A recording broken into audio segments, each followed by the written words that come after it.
dahil visit tayo sa ating school. Bukas papasok na naman ako, busy na naman tayo for today's vlog. Ang gagawin natin prank, malalaman na, ayun na, kandiyan naman yan sa ating baba. Basahin nila lang. Ito mo yung kita kayo. Ayan, so gugupitin lang natin siya.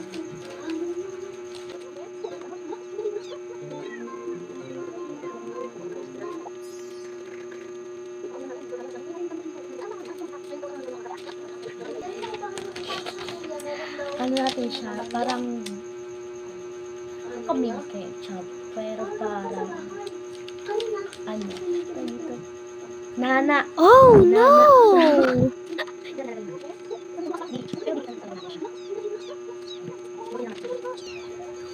Nana prank kasi ito nisugat ako dito guys, tutuluan natin siya ng nana bukas.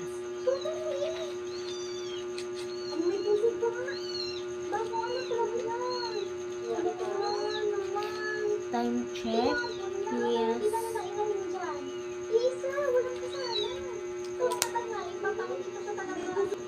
Time check. 12:10. So, natin pamati.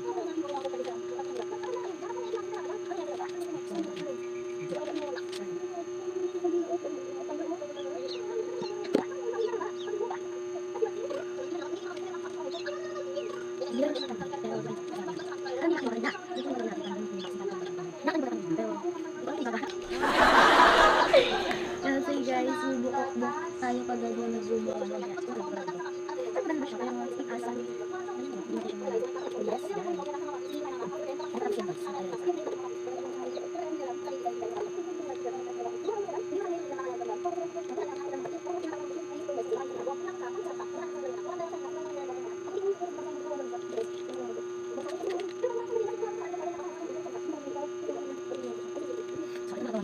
Paper lang to, paper, pero guys, di ko lang alam kasi papasok ako bukas, baka may mga stig lang, kaya ito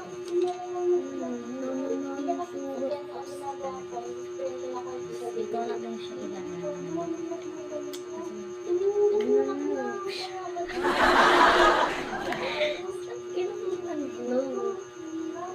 Yan guys, wala akong halong content ha. Ako talaga gumawa nito lahat. Abangan nyo na lang yung part nito. Pag lumapit siya, sige yung anak mo to. Anak mo ba to? Ay, ganito. Anak mo to?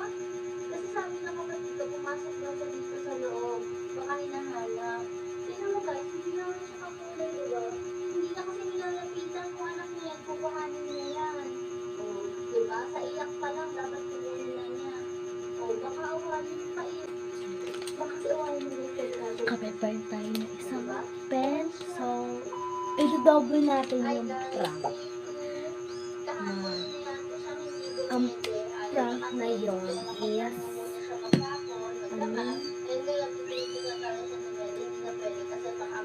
may nakapuno kayo like nagawa ako, hindi ko alam kung paano ko ito kasi hindi pa ako nakaka-prepare sa yun.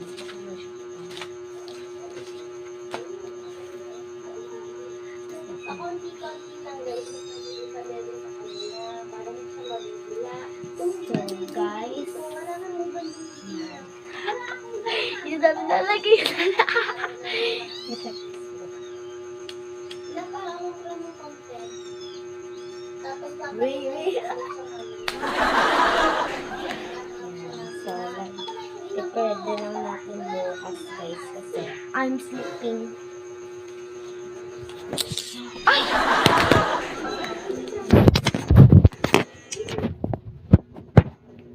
So guys, abangan nyo na lang yung part 2. Hi guys, 2 days after my first day na nakita ko si Muning na yung tawag sa kanya. Hindi ko na. So ito yung ginawa ko nga pala. Wait lang. So ito nga pala yung Parang kaganina lang din. Small things siya.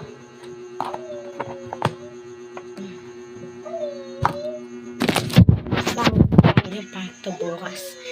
Pagka-uwi ko ng school ko. Bakit ko?